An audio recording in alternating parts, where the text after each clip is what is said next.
well, she is whole, she is whole. She is well, she is whole, she is whole. Where she belongs,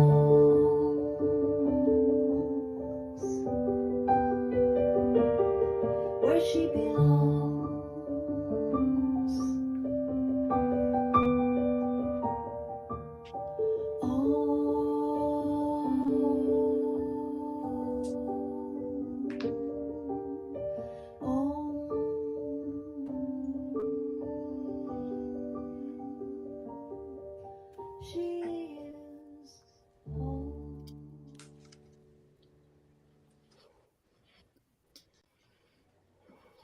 Hey everyone.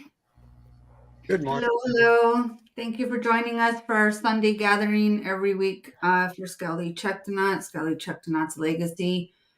Continuing to meet to spread awareness, and we'll talk a little bit more about Toki's legacy towards the end again as why we're here. Just a reminder of why we're continuing to gather and the importance of doing what we do.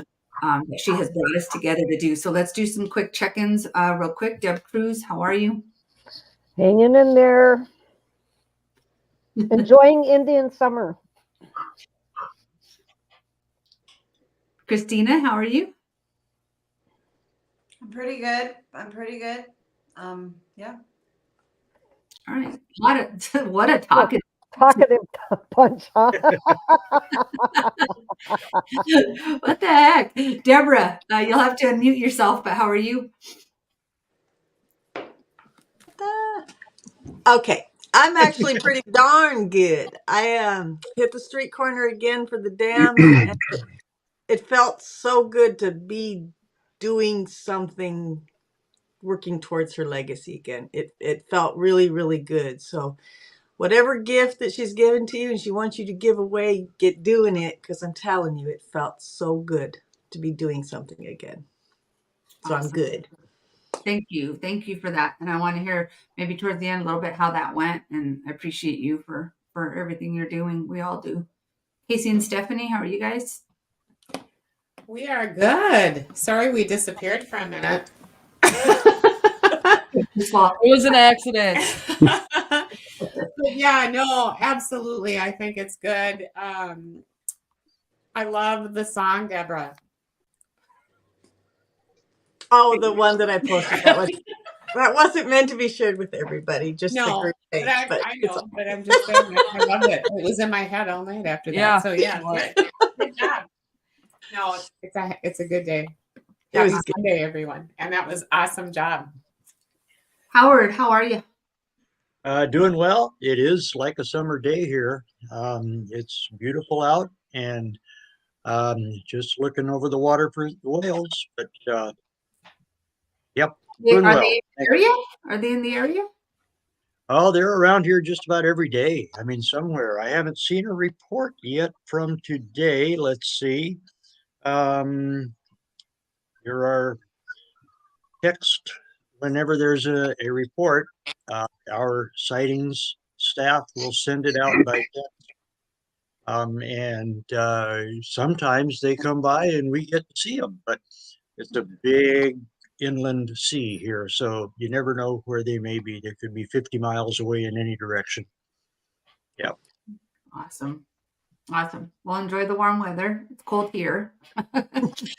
Alejandro, how are you? I want to check in just so you guys know today, and it's hard to introduce Alejandro as a special guest because he is special, but he's definitely not a guest. He is core TokiTV. But Alejandro is checking with you, and then you can introduce Antonio for those that don't know him.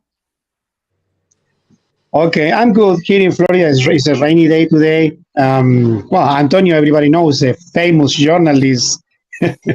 He worked for the Sun Sentinel and the USA Today. He has a lot of experience about political, so I don't need to speak. He can speak by himself. So I'm happy to be here, and I'm willing to hear from Antonio. We had visit SeaWorld last weekend to see how the orcas are doing, to see the Joes, to have an idea what's going on. But I would like that Antonio just talk a little bit more about this.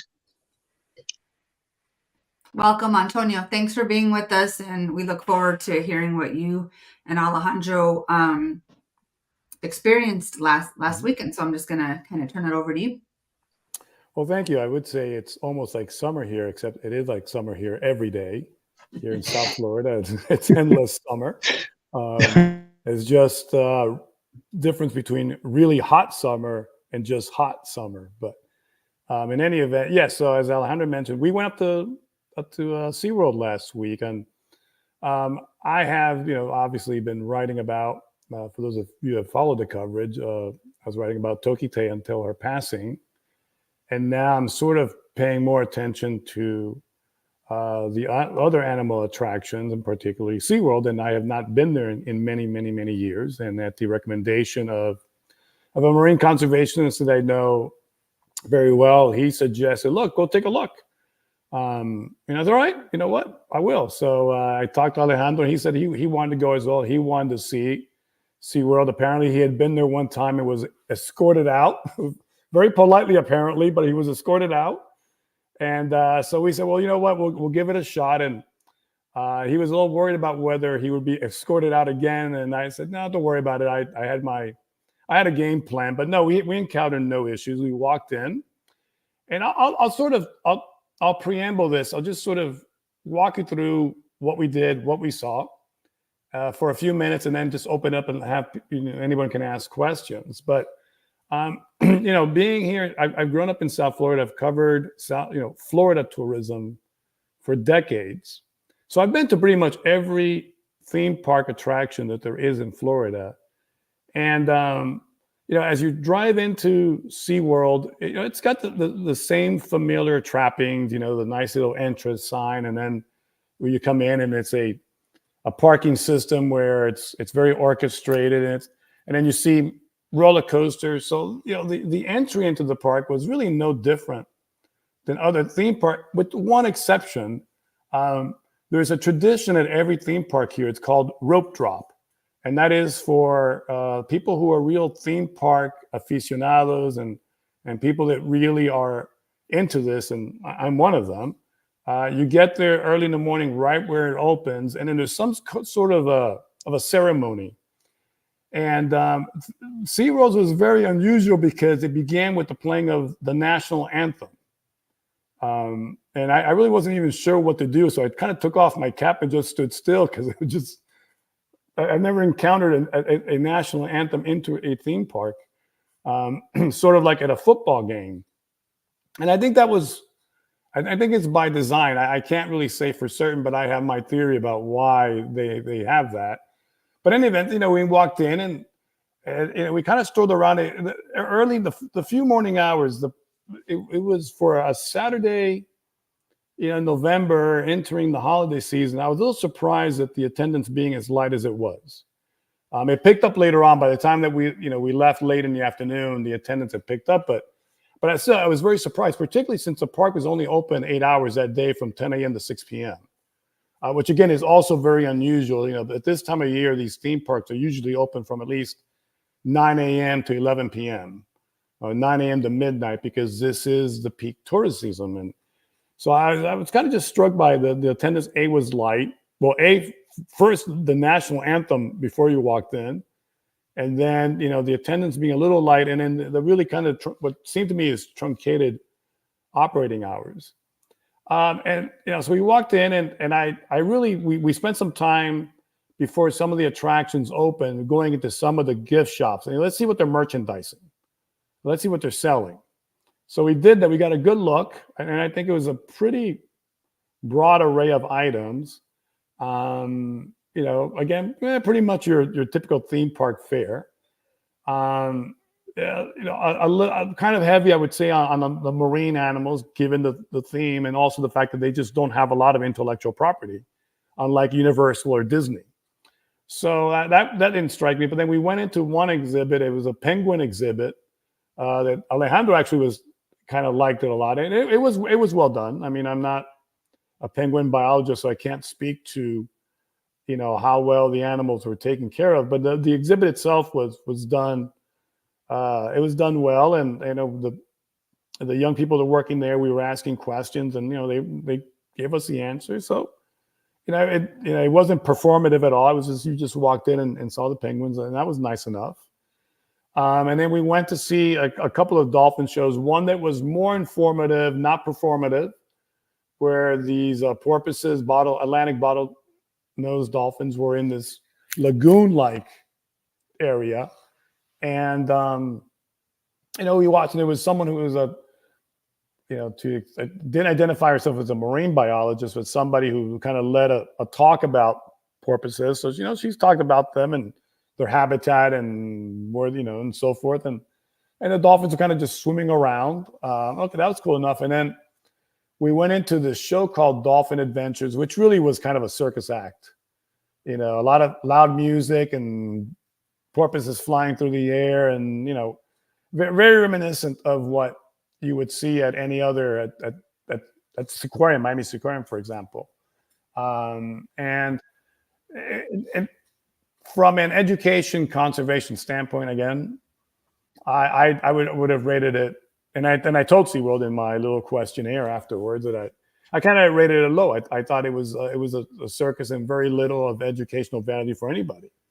And in fact, there were some of the talking points I thought kind of undermined the message. One in which there was a reference how dolphins could be trained to do certain things, and there was a reference to almost like your pet dog or cat. And it's like, these are pelagic, seafaring, to a certain extent, part of a really badass family of ocean predators, and you're sort of comparing them to your Fido and Missy and Kitty, Hello Kitty. I just thought that was kind of, you're trying to impress people about the majesty of these animals, comparing them to their household pets. No offense to household pets, but I thought, that was one that kind of I was shaking my head. And then after that, we walked around. We had about an hour or so to kill before the orca encounter, which was the orca show, which is what we really wanted to see. And we watched that. It was about a 20-minute show. And yeah, it was chock full of a lot of talk, a lot of facts, and I don't want to say trivia, but a lot of did you know this type stuff about orcas. And there was talk about the southern residents. However, only mentioned that I don't even think they would mention that the southern residents are on the endangered list, but mention that they are challenged. And I can go back and check because I did audio record the show, but then mention it was only because of the limited supply of salmon. No talk about the dams, no talk about the noise pollution in the waters from all the boat traffic and the Haro Straits and so forth, and those waters in that area. But to be honest, I mean, they could have gone into all that detail, but the audience reaction all came when one of the orcas was splashing kids with the fluke, splashing water over the tank, and that's what everybody was happy, and that's what got everybody all excited about. And then, of course, when they did the performances where the orcas jumped out of the water, they breached and landed and splashed everybody. That's if you're hearing the recording, that's what everybody's cheering. So I bet if we did a survey of everybody who was at that show and we said, what do you remember the most, that that these orcas are related to this endangered family that really needs a protection, or that you got splashed by them and it was really cool, that's what everybody would probably say, that they got splashed by the orcas and they're very cool. So from an educational standpoint, conservation awareness, they messaged it. But again, in the performative aspect of it, again, it to me, as someone just listening to that objectively, I thought that message was torpedoed by the performances. That you one end, you're telling me that these are majestic, really important animals, and the next thing is you're having everybody stand up, and then you have us all turn in a 360-degree circle, and as we do that, the two orcas in the water also do the same thing. And look how cool that is. It did the same thing. Isn't that cute? You know, you're undermining your message. And then of course, the standard marine theme park moment, which is they bring a kid on to the stage right next to where the pool or the orcas are. And it's usually a kid between the ages of 5 and 7. And then the routine goes something like, you know, hey, isn't the orca really cool? Oh, yes. Okay, would you like to feed the orca? Sure, here's a fish. Okay, toss it there. They toss the fish into the mouth of the orca. And then they ask the kid, okay, rub your hands together and smell them. Oh, they don't smell too good. Okay, that's okay. You can wipe them off your shirt. Everybody's laughing. It's really funny. And then that's it. Antonio, I have videos to go with a lot of what you're talking about. Do you want me to show? Can I show? Sure, yeah, go ahead. Yeah, absolutely. It's with the dolphin, but that routine with the kid and the fish. To our habitat here. You more. All the way up to that 24-foot drop off. Very nice.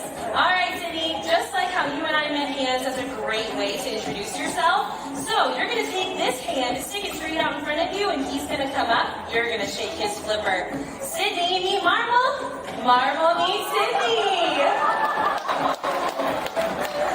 Very well done, Sydney. And you know what? Another great way to continue building that relationship is to feed Marble some fish. So go ahead and take that, toss it right in his mouth. Very nice. How about this hand this time? There you go. You can do that one. Yeah.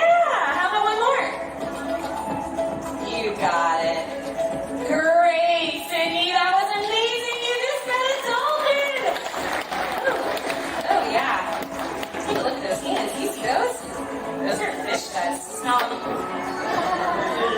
Yeah, don't worry, Sydney. I have a great way to help you get rid of those. I know, they're all over. Let's show them to Marble.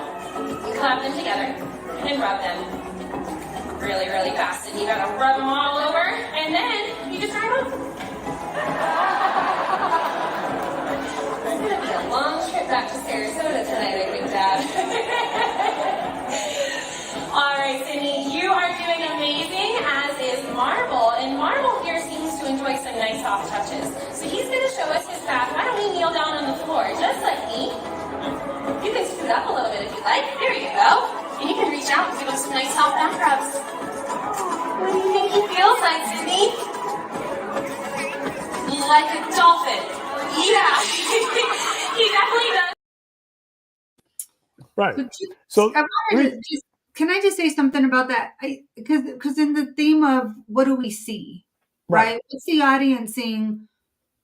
What's the kids seeing?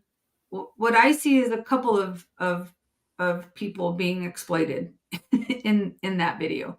I see a lot of people being exploited in that video, actually. And that's just what I see. You know, you just fed a dolphin. And then, you know, I love at the end, though, when she says, what does the dolphin feel like? And the kid says, a dolphin. you know?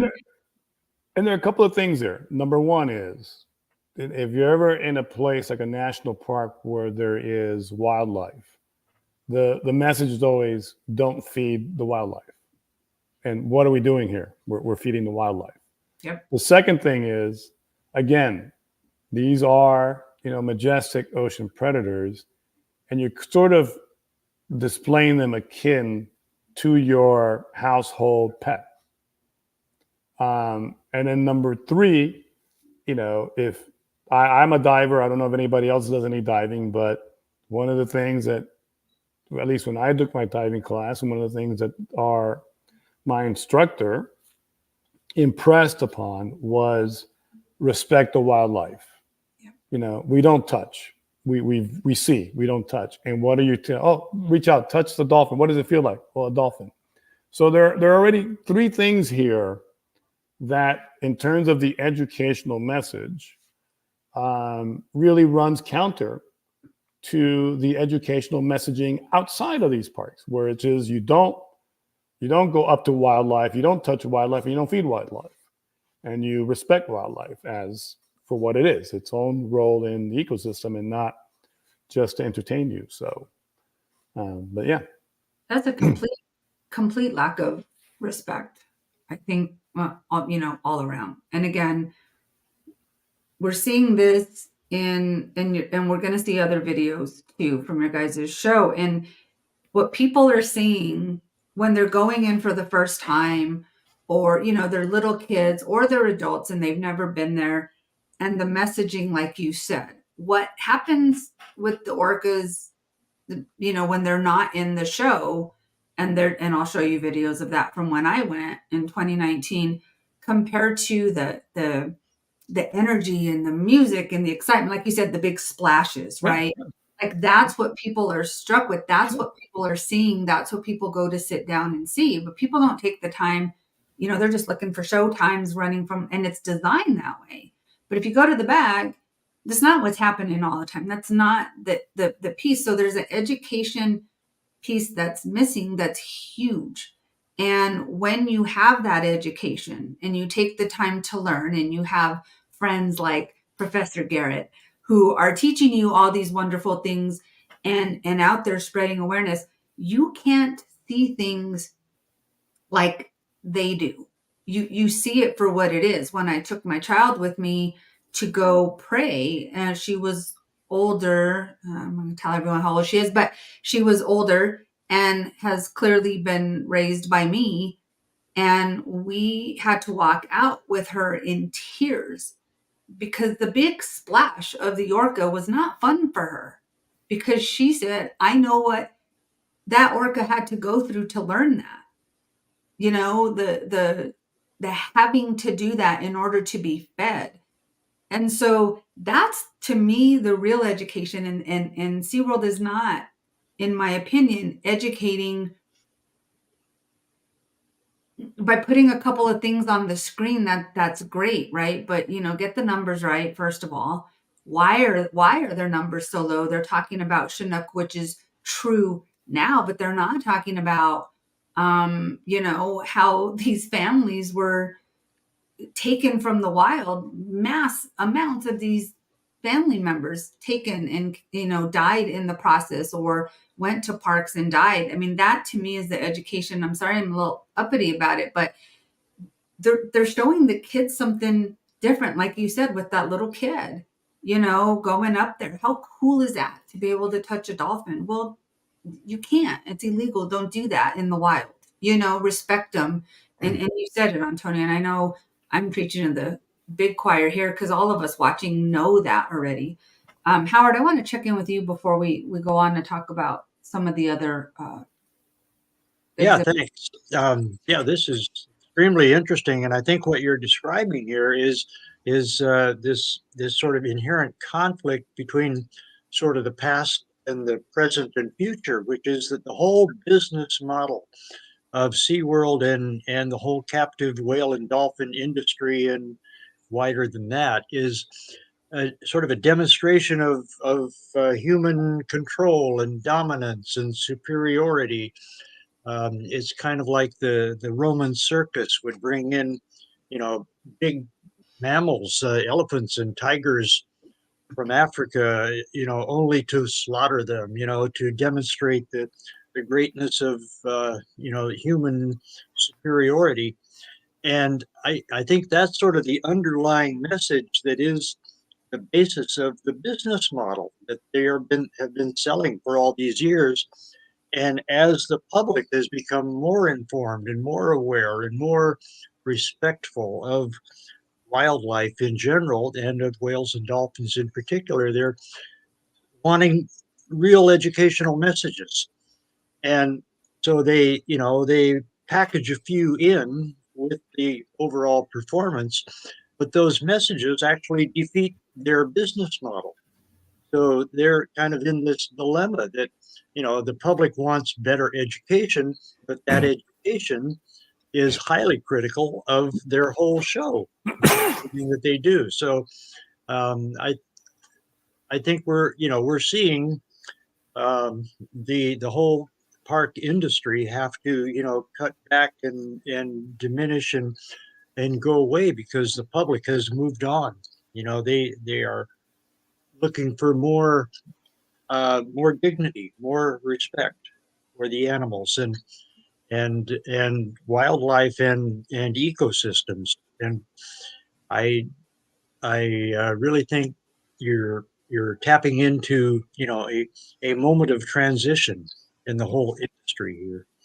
So Well, this is fascinating. yeah, and I'll add in that, like I said, the park opened up that day at 9 a.m. It closed at 6. So it's 9 hours, of which there were 2 orca shows, 20 minutes each. And I believe the Dolphin Adventure Show was also twice, 20 minutes in. So if all you did was the 2 Dolphin Adventure shows and the 2 orca shows, that would have been an hour and 20 minutes of your day. So you still would have had an hour and 20 minutes minus, 9 hours. You still have like 7.5 hours at that park to kill. What do? You were at the roller coasters. And Right. That's why, if you look at the brochure, which I think if you got if you can show us the brochure, it was the one that we picked up on the way out there. It really did not. It's interesting. Yeah. I do want to show those because that's important. I want to answer real quick though, because I don't want people who are typing in to feel like they're being ignored. But Michelle says, I don't know why humans feel they have an inherent right to see wildlife and to touch it, goes way beyond. And that's true, but this is why. The shows like this and the parks like this, to me, is why humans feel they have an inherent right. So Yeah. shout out to all the teachers out there like that we know and who've been on the show, and Christine and all those people who are educating youth in the classrooms about respect for the animals, about how that's not normal. But back to what you guys are talking about with the brochure, and Alejandro pointed this out to me when he sent it to me. There's nothing in here about the orcas. Swimming for surprises. So they're, aquatica. They're, I guess it's a slide. That's a water park. That's Yeah. a separate park. They have a water park. And that the Facebook user, the issue about why do we feel we have this right? And it's interesting because I ran a marine conservation foundation, and part of our thinking on some of these parks was that yes, they give people who otherwise would not be able to see these animals an opportunity to see them up close and maybe fall in love with them, and then maybe work to help protect and conserve them.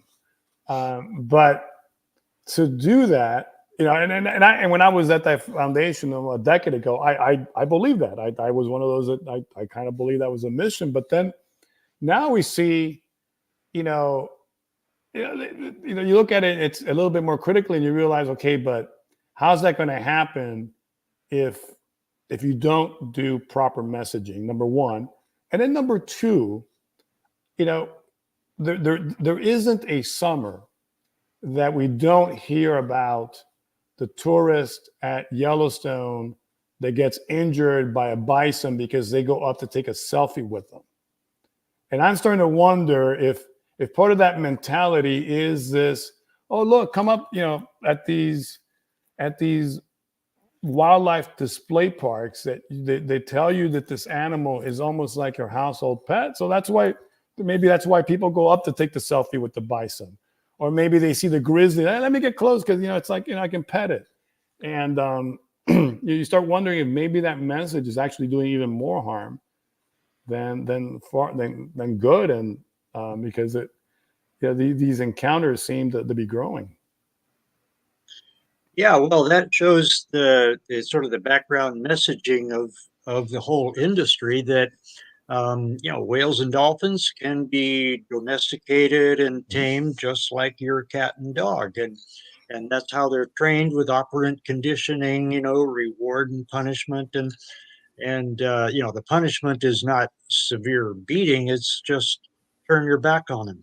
Social deprivation is the punishment, but it's what they use to try to control the behavior of the whales and dolphins. So. It just shows that's sort of the foundation of the whole industry is based on that way of seeing them, and that's not where the public is, and that's certainly not educational. Um, so they're really up against a dilemma that the public is demanding more respect, better education, but that very education is highly critical of their whole business model and the whole fact of captivity for them. So it's a dilemma that they're trying to get out of by not showing the whales and just sort of downplaying them. But they're expensive. I mean, it's very expensive to keep orcas and dolphins in captivity. You've got to have some kind of specialized staff and veterinarians and highly salaried people to take care of them, not to mention all the physical needs of water quality and circulation and everything. So they've got a big investment, and I don't think that they're able to recoup it from the sales that are generated from people who want to see that kind of circus act with whales and dolphins anymore. I just don't think There's a Yeah. history. true anymore. There's a I- history there that Antonio talked about when he was on the show a few weeks, like a month ago, maybe a little bit more, about the history and why, SeaQuarium came in and came to be to compete with, the SeaWorld getting the orcas and all that, like, because that's where it was going, right? And so they knew, other places knew, in order to compete, they had to, do these similar things. Well, now, like you're saying, Howard, I think there's a shift in how we see and view animals in captivity, and more people are learning. And yeah, Blackfish, man, that was huge. And so now, I just gave Antonio a comment the other day for an article he did. Like, I hope that people are seeing this, yes, they're promoting the roller coasters and they're promoting all these other things because they still need to make money, right? But I really hope they change their model, like their entire business model, to full conservation, real education. SeaWorld has the opportunity and the money to build sanctuaries. They can do it. If anyone has the money to do it, they should have the money to do it. And the really shift it to show that you care, and then build more roller coasters, man. I'll go, take care of those animals and move them to sanctuaries, or treat them the way that they, deserve to be treated. And I will go ride your roller coaster every weekend, like there's a shift. Yeah, and on that line, I mean, one of the Facebook users had mentioned about that they should do a pen and talk more about their conservation efforts. And that's actually before we got on the air.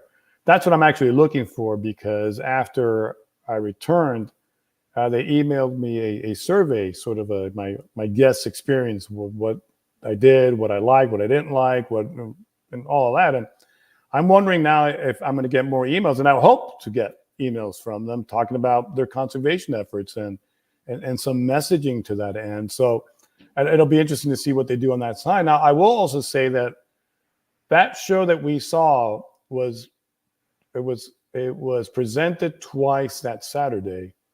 There were two other add-on opportunities that we didn't do. One that I now regret I didn't do, but there's actually three add-ons. One is an ultimate VIP tour with the orcas. That's like $600 per person, I think. Then there was a not so VIP, but a kind of a close encounter, or an up close. It's called, I can't remember what it's called, but that was like $129 per person. And then there was another one that's Dine with the Orcas deal, which I think is you just have a meal where they have these big glass viewing places. And that started at, I think, like $31 per person. I kind of regret we didn't do that one, because I would like to have seen what that's about. But the other two are a little pricey, because $129 on top of whatever we remember. I can't remember exactly what we paid, but it was well over $100. The ticket, it's getting pricey. And if you're doing the ultimate $600 one, most families that are attending that park can't afford that. So, but that's, I think, part of their business model is to try to generate even more revenue through those other types of encounters. But again, and We have no way of telling how many people that day opted for those. Although they were pitching, remember Alejandro, they were pitching the swim with the dolphins thing. They were really pitching that a lot. Those two shows, they kept us saying, hey, if you want to see the dolphins up close, you can go over to that kiosk and we can set you up. So something tells me they didn't have a lot of takers even for the dolphins that day. So it's probably their, money maker. One of their money makers, I think, is that, and then just see what the inside of the brochure showed as well was, again, more roller coasters, more about the water park. Yeah. So both sides of that brochure. I want to show a few pictures of Alejandro. You sent me some stuff. Do you want me to show you some of the dolphins, the show of just the dolphins, or do you want me to show some of the orca? No, you can show the penguins too, because it was the only show I really love it, because in terms of conservation, I love the environment, inside. I guess you have a video, right? Yeah. You want me to play that now? Yeah, please. It's the only show I agree, to be honest, because the pollution, because, the environment, so if they rescue and they release these animals, that's a good job. Yeah. I feel the energy. I can say, oh, they are very, they have been taking care, they take care of these animals. So. All right, let me show you. Even the temperature.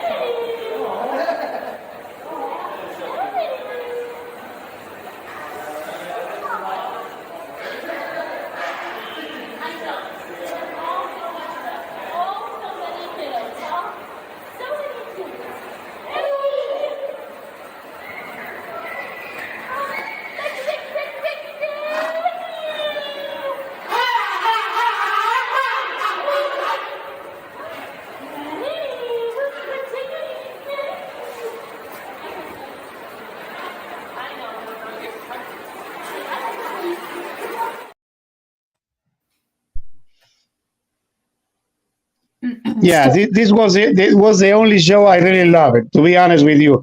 But the worst to me was the dolphin show. You see how this little kid feed the dolphin, because they are, is what I call brainwash. They don't tell the truth. The children doesn't have an idea about what's going on. So they try to make these animals look like they are pets, like dogs or cats at home, and it's not. It's not, because when you see that they give a fish just because of the trick, just to do the jaws, the circle jaw, So, but like Howard said, what he says is right. Antonio has said everything about. I agree with him.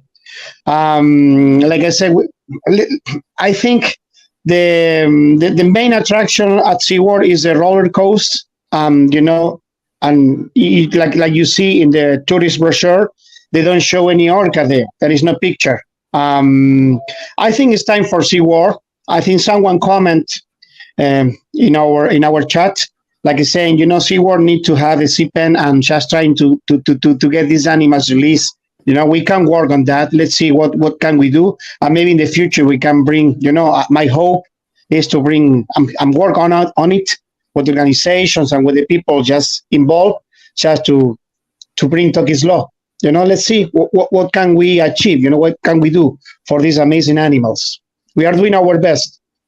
Thanks, Alejandro. And I, just hats off to you for going, because and I don't encourage anyone to go, but the reason I say hats off to you is because it's hard.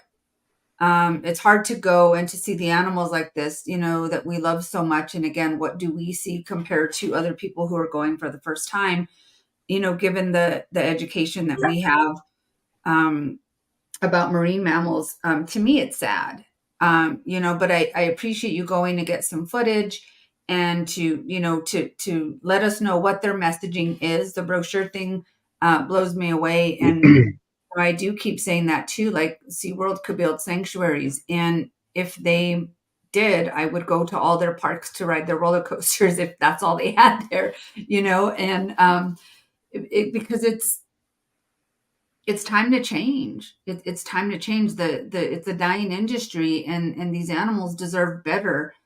While there's a shift, and we all know there's a shift, we all see where it's going and phasing those out, but those animals need to be cared for.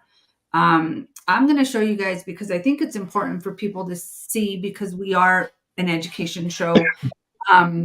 There's the show, right? So I'm going to show you the difference between a show that Alejandro sent me this from recent, and then I'm going to show you what they're doing not in the show. And this is the dolphins at first, okay?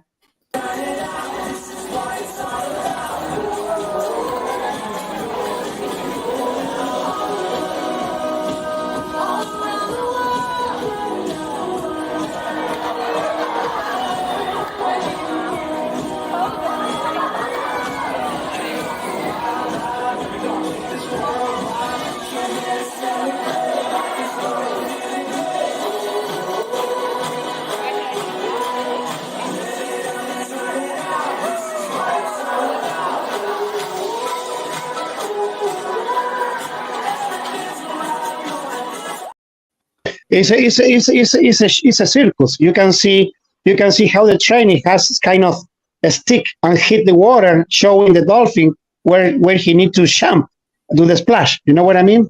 So for people that don't know any better, right? There's the music, there's the fun, there's the jumps, there's the spins, there's the, you watch the trainers and they're, yes, and they're building up that energy. For people that don't know any better, right? And then let me show you what they do when you're not in the music and in the fun and sitting there for the show. This is something that I did in 2019 when I went to go pray with the animals, and this is what they're doing.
Heartbreaking.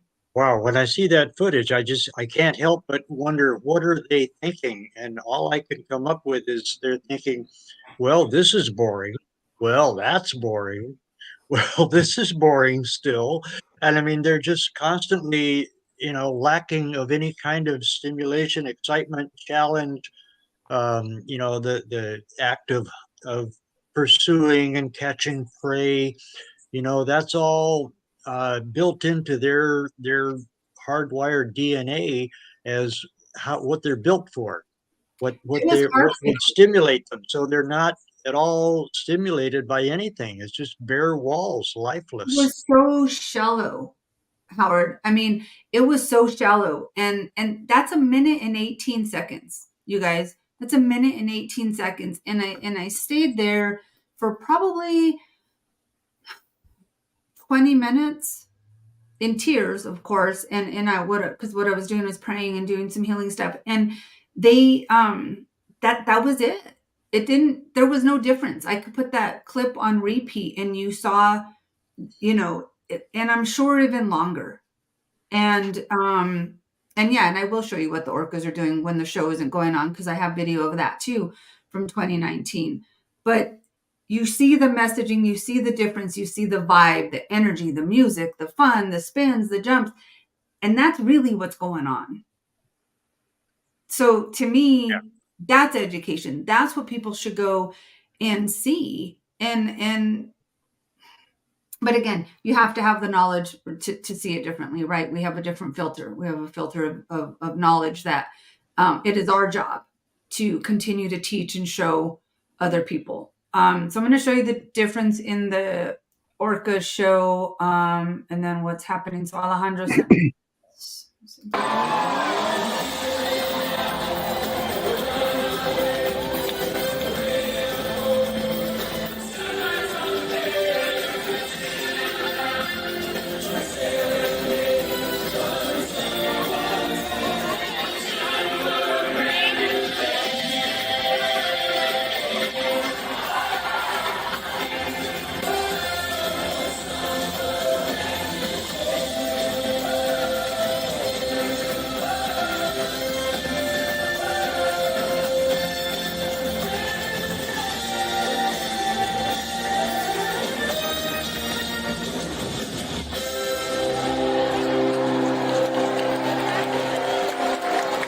Hello again, everyone. This is Trua, and that was our killer whale family, showing off their incredible size, speed, power, and complex learning ability. And then some photos from the show. And I had to crop some of the video because I was trying not to show people's faces. It's a huge contrast between the reality and and the screenshot, the screen in the back.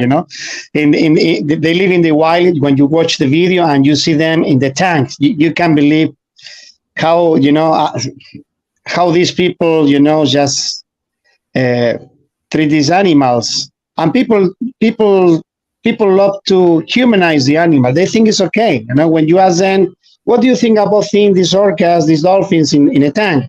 No, these people love them because they provide food. They have vets, doctors that they take care of them. I said, listen, but in the wild, they don't need this. They can live longer, many years, and they can hunt all the fish they want. Here, they give the fish with medication, for the stress and many other things. So it's terrible sad. I think it's time for this business to change and make I propose to SeaWorld. I would love to, to see that SeaWorld moving forward. They can build a CPM for helping them.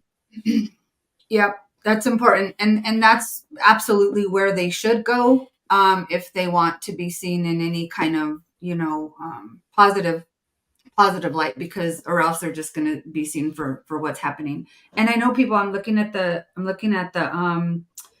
comments and I know it's hard. I know it's hard to see. And that's why I'm saying, Alejandro and Antonio, thank you for going and getting the footage to see what's going on. Now, what I'm about to show you is it should piss you off and it will, and it should make you sad and it will. And the reason I'm going to show you this is because this is what people do not see. This is what's going on behind. And I think I cut the video off a little short because that's right about when my daughter almost got us kicked out for arguing with someone about what she was seeing, because she was so angry, frustrated. And here there was actually someone who worked at the park next to us and making some comments, and you don't hear that in there, but just lies. It was kind of like, well, there goes so and so, they don't want to play anymore. And my daughter just kind of lost it and says, where's he supposed to go? He's in a freaking bathtub. But I just want to show you guys what's happening behind the scenes, because this to me is education. This is what people need to know. Okay, all questions goes to Antonio and Howard. Don't ask me anything, okay? They are the bosses. They are the bosses. I got Well, what I want to show you is something I saw in 2019, and it's important, and I'm sorry to show it because it's sad, but this is education. This is what's happening there behind the scenes.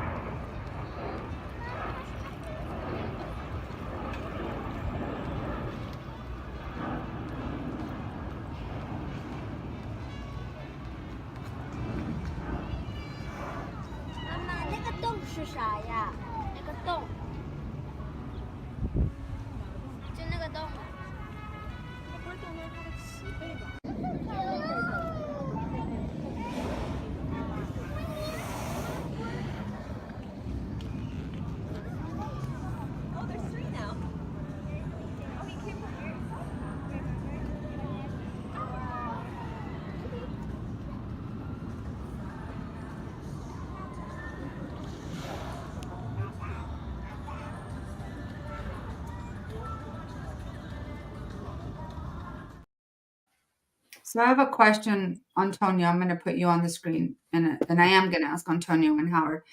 How long did you say the shows were? There were 2 shows and they each lasted about 20 minutes, you said? Yeah. What a difference. The liveliness and the music and the fun and the splashing, right? So 40 minutes, 23 hours and 20 minutes of what you just saw. Howard? Yeah. It's awful for the dolphins. I mean, with their keen awareness and sharp intellects, to be in a place that is completely lifeless, and that they're dominated and have to do tricks to get fed and to get approval. It's 10 times worse for the orcas because they are so wide ranging in every way, in their travels, in their awareness. They're like in a straitjacket. They're just confined in that. It pains me to see that. And that is their 23 plus hours a day is without any kind of stimulation or reward at all from any kind of approval or audience reaction or anything. They're just completely stranded in a lifeless, like a tomb. I mean, it's a horrible thing to see. And that big lump where there should be a dorsal fin on the back, was that Tillicum? It could have been any of the males because they No, all have floppy. that was actually in 2019, and it was in San Diego, the one I just Oh showed. yeah, okay, Ulysses then. I think it was. And but yeah, it's so sad to see. I mean, we're learning. We've learned so much about orcas and dolphins, but about their social dynamics and their cultural traditions and their communication systems, the complexity of their social systems. We're learning so much, but we're still just on the cusp. I mean, we're still starting to learn about them, Yeah. and to see them just taken completely out of their world and their circulation. Their network. They're social beings. They are preeminently social mammals, and to see them confined in an artificial place with an artificial collection of other whales that are all condemned to the same lifeless survival mode, it just is very hard to watch. But that's why that whole business model is obsolete and is shameful. It really is. Thanks, Howard. I want to be fair because someone said on here, do they do any training outside of the shows? You know what? You're right. I'm sure they do. So when I said 23 hours and 20 minutes, okay, maybe that was a stretch. I want to own that. I don't know how much. That's a good question for SeaWorld. How much are they doing, training? How much are they doing their conditioning? And they have what they call relationship sessions where they try to build relationships with their trainers. That's a little bit of an acknowledgement that they are inherently social and that they need that. And so, that's a sort of a nod to that. But what that opens then is some awareness of how totally social they are, and that they need, that's their life, and that's what they're born to do. That's what their DNA is instructing them to do, is to be members of families for life, and they're stuck in these warehouses. So yeah. I'm sure they do training sessions and relationship, all of that, but I promise you it is nothing like they would be getting if they were home with their families. nothing like. So my point still is there. Yeah. That is not a way to treat or to see orcas or dolphins or penguins, in my opinion. That's just not the way to. That's, to me, it's just not education. It's just not. Antonio, some of the, I mean, even this, I don't know, you took these, Yeah. right? And you, like you were saying, this is where the oohs and the ahs are. Right. Looks like they're doing construction there or something in the stadium. Yeah, half the stadium was under construction. And this was when they had breached, and everybody was asked to stand up and turn in a circle, and then the orca turned in a circle as well. And again, it was just a circus performance. Yeah. And there was, I did audio tape it, and there was, from the video screen, as Alejandro mentioned, there was a lot of messaging about and visuals of orcas in their native habitats, as Alejandro said, really clashed with what you were seeing live. And even then, but let's face it, when they were doing that kind of narration, it was fairly silent, and there maybe people were paying attention, maybe not. It was hard to tell, but the real excitement was the circus act, the jumping in the air, the splashing, what has traditionally been this performative display. So they did a fair amount of messaging, but how much of that sank in, right, I don't know. And that's why I'm really curious in the next couple of weeks, the communication I get from them on conservation issues. Let's see how much follow-up there is, and how much, or was it it? I went to the show, I heard what you put on the screen, I saw the splashing, I applauded, and I left to go ride the Manta roller coaster. Yeah. Wow. Yeah. To the extent that people learn and take home the educational messages, it would have to make them question the whole endeavor and the situation that those whales and dolphins are in. So it's sort of self-defeating, but the public demands education. I just want to say, if I can, that I really appreciate Antonio and Alejandro going on this investigative expedition into SeaWorld to let us know, because otherwise, I don't hear much. None of my friends go to SeaWorld, and but I do appreciate it when it's to report back. Look, and I will say that that educational message, it was about a 20-minute show. The bulk of it was the performative aspect. So what you got of real educational messaging, I would have to go back and I'll do a count, and then I'll send it to you, Annette, and you can share it next week. But okay, I would be surprised if it's more than 5 or 6 minutes. And really, on a 9-hour day, 5 or 6 minutes of educational messaging on orcas, that's pretty light. Education. The kids are not buying it anymore. And it's because of the education. Thank goodness for technology in that way as well. Orca Network does, education. There's videos, there's YouTube. There's so many ways to educate kids and the public now that weren't available back then. And I think that's why this is, a dying industry, a changing industry, hopefully. And to shift to something more caring. People can't see, once they know, they can't look at the screen and see wild orcas and then look down and see this orca performing and think that it's okay, and the more education, the more we put out there. That's Toki's legacy, which we're all gonna read to you now. So if you're muted, you'll need to unmute yourself.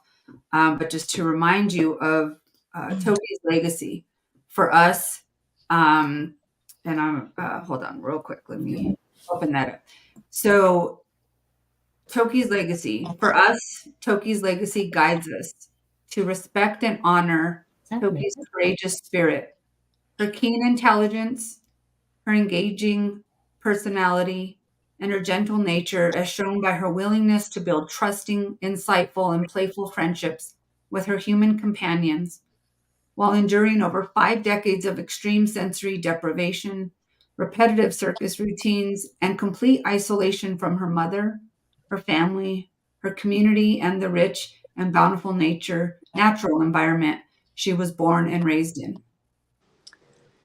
To educate others to see the harm and suffering perpetuated by the marine theme park industry and on marine mammals worldwide, and support legislation and policies to alleviate the resulting debilitating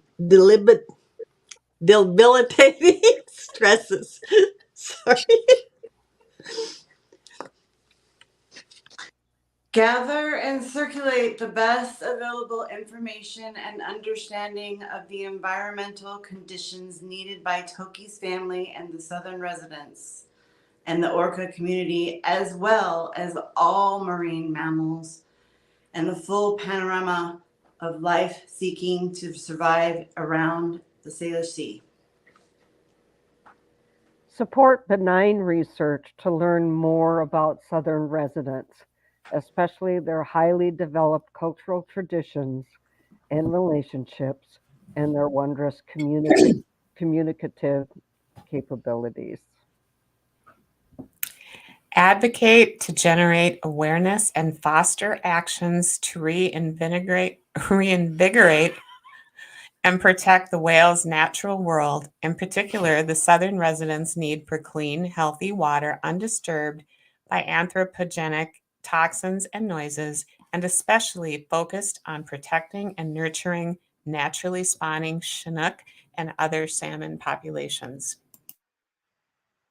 And strive to better understand the highly evolved cognitive and communicative abilities inherent in Orcinus orca and their indelible familial relationships and the depth and reach of their awareness, which I am really curious about myself. That's Toki's legacy. That's why we're here. And what you just saw in some of the videos and the pictures is what we're up against when it comes to the awareness in the captive industry. So let's keep reminding ourselves of why we're here, why we continue to gather. She obviously brought us all together for a reason. And there are many reasons that we just stated now.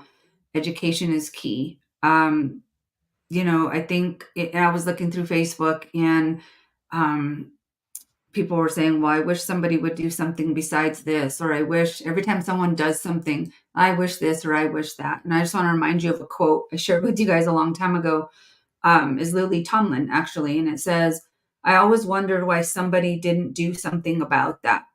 Then I realized I was somebody. You were all part of Toki's legacy. We're all here to make a difference, and we can. And so if you have questions about how, what can you do, reach out to us.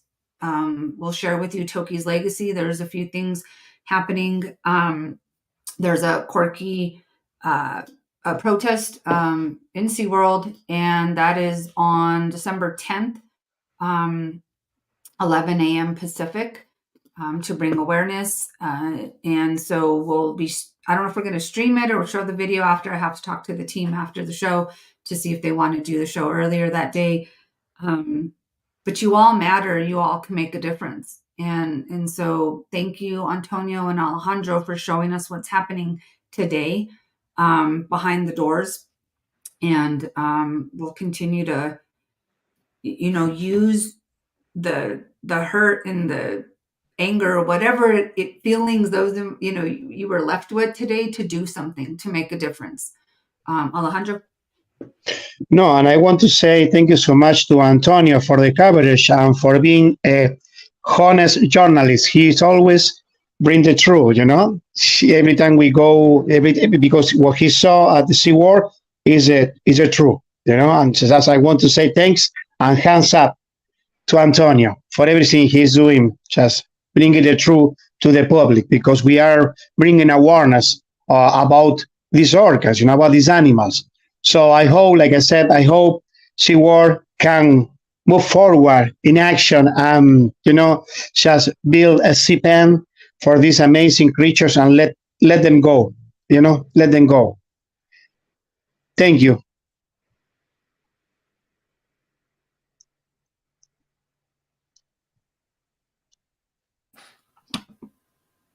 Annette, you're muted. It was really good too, what I was saying. I just want to thank Antonio for all his. I hope you remember. all his years, all the years, Antonio, that you've been reporting and sharing information, factual information, and for all you've done for Toki, and all the reporting you've done on her behalf. Just thank you, thank you, thank you. Please come back on. I mean, the most recent article that you did regarding the Greyhound amendment. Do you want to talk a little bit about that? Because I think we're going to try to get those ladies on soon, Antonio. Yeah, it was 5 years ago, the election of 2018, where a constitutional amendment banning greyhound racing in Florida was approved by almost 70% of the voters. And in Florida, if you know anything about Florida politics, there's no way you can get to 70% unless it's a truly multi-partisan effort. And they pulled it off. And I think it reflects a lot of what you guys have been talking about on the show, the changing attitudes, that this was greyhound racing, like horse racing, High were staples of old Florida tourism. And times have changed and people are no longer interested in seeing that and watching that unfold on a day-to-day basis. And voters went, there were efforts to try to get the pari-mutuel industry to stop the racing of greyhounds. And they refused. So they went to a ballot and they lost decisively. Roughly only 30% of the electorate supported them. So I think that's, when we talk about changing attitudes, there's nothing that speaks more to that in a conservative red state that has been so pro-business and so pro-tourism, anything to do with tourism, it was given the thumbs up in this state. Almost 70% of the electorate went to the polls and said, no more of this, done. And it was such a resounding result that there was really no way, because sometimes these constitutional amendments in Florida, they get passed and then, people try to behind the scenes wiggle some way out of it. And there was no way on this one. And sure enough, on almost 3 years ago, on December 31st, 2020, the last greyhound race in Florida was done. And that's it. It's over. And then a few other states have followed suit. I think there's only 2 greyhound racetracks open in the whole United States, and both of them in West Virginia. And I don't know how much that has left, but I think that it's a great story. And I'm reaching out to Carrie and Christine about appearing on with you guys so they can talk about how they pulled that off, because it wasn't easy. I mean, it took them 20 years. It was a 20-year fight. I met Carrie back in, I think, 2004 or so, maybe 2003. And so that was, he was fighting for this then. So these are long haul campaigns, but at the end of the day, there is significant evidence that the public attitudes have changed then, and they can succeed. That's awesome. Persistence and patience, both. Yeah. And education. Absolutely. Absolutely. So Toki's Law, yes, Alejandro, thank you for all you're doing. And yeah, I want to say, soon we're going to have Dalila too from Buenos Aires, Argentina. She will bring information about the law. They're working on something for shaman in Argentina. So soon she will be able to join us. Yep, she's very busy, but she did say she would come on, so that'll be good. I look forward to that. And then, more education next week. We have Joe Olson, who's going to be on with us, and he'll talk to us kind of like what he's up to and does. He's a physicist, entrepreneur, sustainable ecosystems advocate, and a whale hugger. And he's, for over 30 years, has designed and fabricated hydrophones and other acoustical and scientific instrumentation.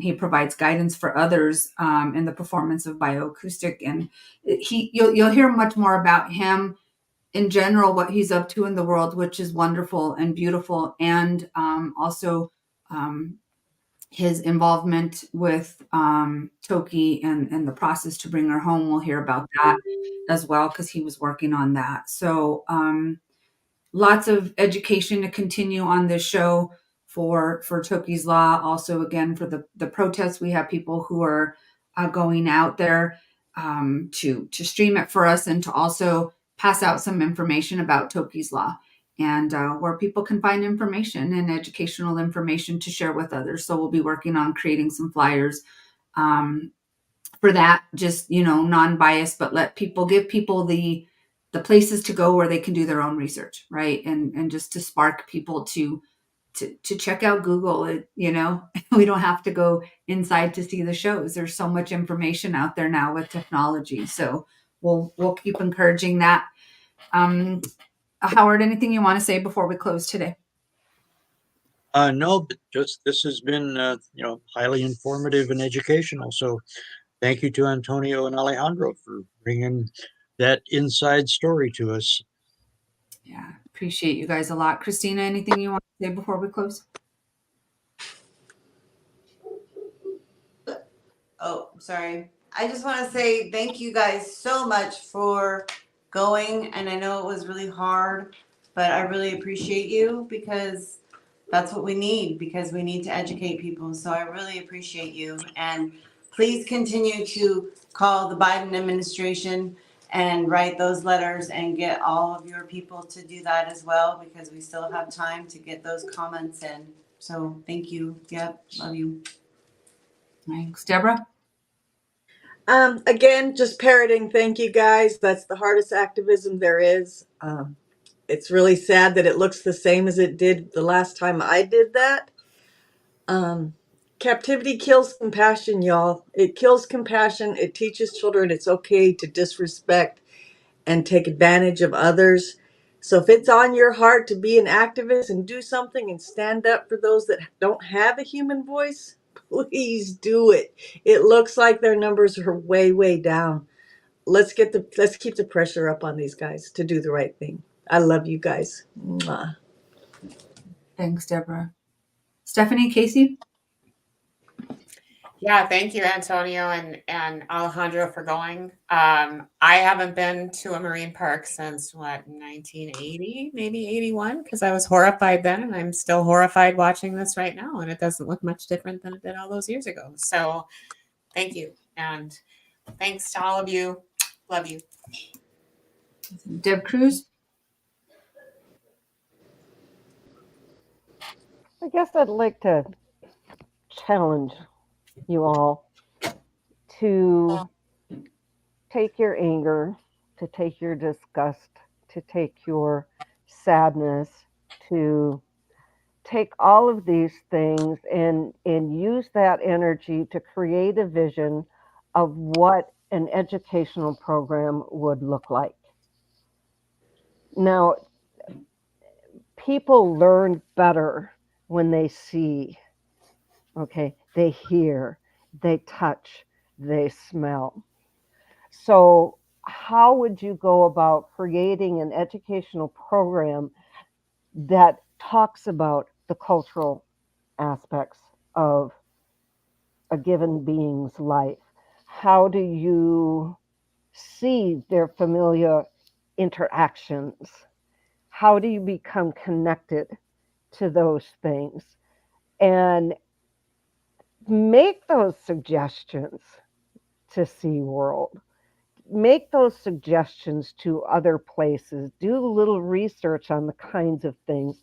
There's any number of rehabilitation centers where, not centers, but I guess some of them are called zoos, where they house and they construct habitats for animals that cannot be returned to the wild. And there are some that cannot. So how can those things be used as a means to teach and instruct and help our children and our grandchildren understand the connection they have to the rest of the beings in this world. Awesome. Thank you, Deb Cruz. If you guys are mad or you're sad, do something about it. Yeah. Do something about it. Do something positive. Absolutely. Thank you for adding that part. Antonio, thank you. I hope you come back. You're welcome anytime you want to come hang with us, because you're a Dolphins fan, so we really, really like you.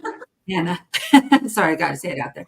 And but seriously, thank you for all you're doing and all and you've done, and I know you will continue to do. So you guys have a good week, and we'll see you next week with Joe Olson. Thanks, guys. Thank you.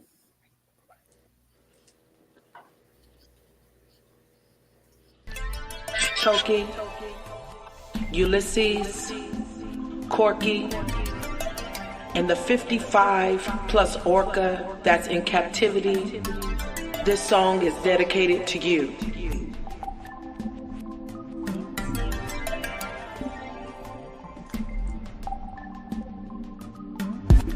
Out on the ocean swimming free,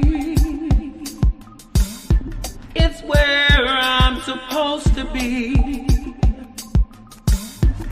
Not living my life in captivity. That kind of life is not for me. Take me home,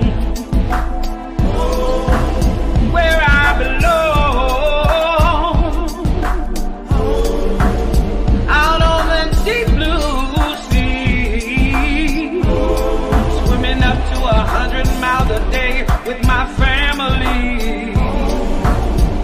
Take me home.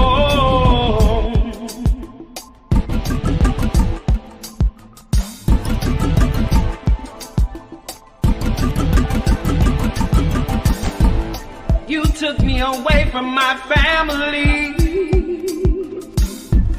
You took me away from my home, where I'm supposed to roam. You took me away from my home. Take me home, where I belong. Out on the deep blue sea. Not in aquarium, not in captivity. Take me home, where I belong. Out on the deep blue sea, with my family.